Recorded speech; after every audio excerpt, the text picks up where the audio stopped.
Chestwig and Bunion lived in their house with a little black cat and a little brown mouse. In the summer they'd talk of adventure and fun, whilst sipping cold tea in the warmth of the sun. In the winter the cat and the mouse got cold feet, while Chestwig and Bunion did nothing but eat. From kippers and custard to mustard and cheese, Chestwig and Bunion would eat what they pleased.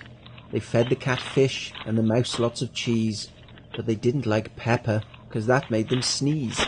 They all ate too much, and it made them quite fat. Chestwig, Bunion, the mouse, and the cat. Bunion's great-great-uncle had told him a tale one day of how his great-great-uncle's father had hidden a map far away. His great-great-uncle's father, who was 99 years old, had been given the map by a pirate, or so he had been told. "X marks the spot," the pirate had said. "Marks the spot for what?" His uncle's father scratched his head. "Treasure, you fool! Riches galore! Much too much, and then some more." As they listened to this story, they drifted into thought, imagining fantastic fun and things that could be bought. They'd be rich beyond their wildest dreams, have money for all their harebrained schemes. Chestwig wanted a racing car, Bunion wanted a yacht. The cat and the mouse wanted nothing. They were happy with what they'd got. "Why did the pirate give away the map?" Chestwig asked, with the cat on his lap.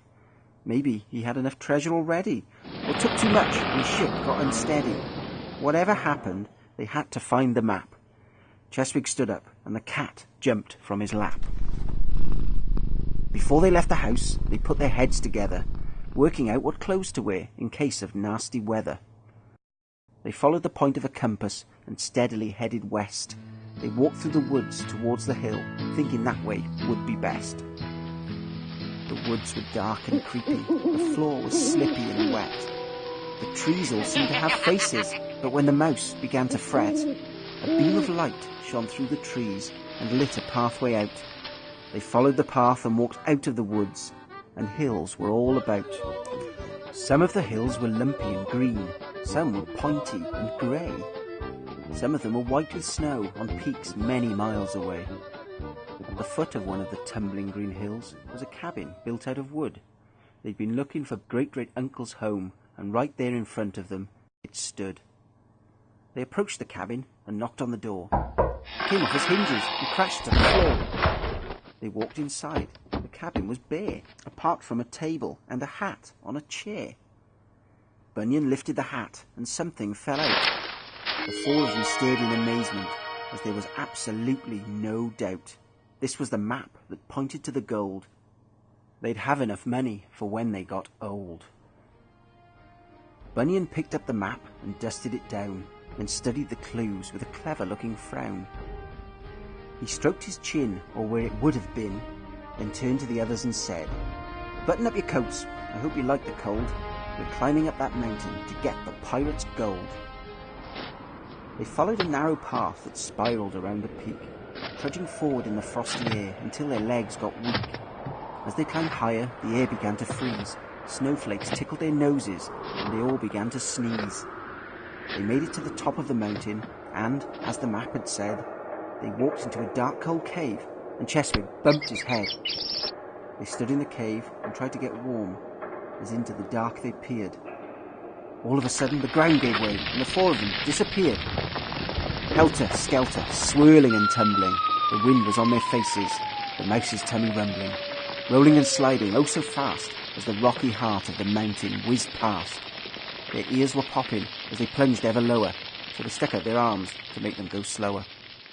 They slid to a halt just in time, and as they sat at the bottom of a disused mine, they looked into the cave. It glistened and shined. They rubbed their eyes in disbelief, then rubbed them again once more. Coins and treasure filled the cave, gold from ceiling to floor.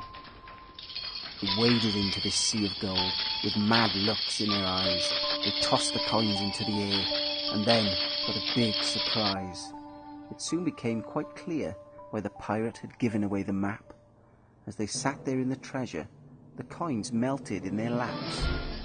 coins weren't made of gold at all, not even silver or tin. They were made of chocolate covered in foil, so they'd be poor, but they wouldn't be thin. They weren't angry, disappointed or sad, because they knew they'd always have plenty, so they sat there and scoffed at the chocolate until the cave was empty.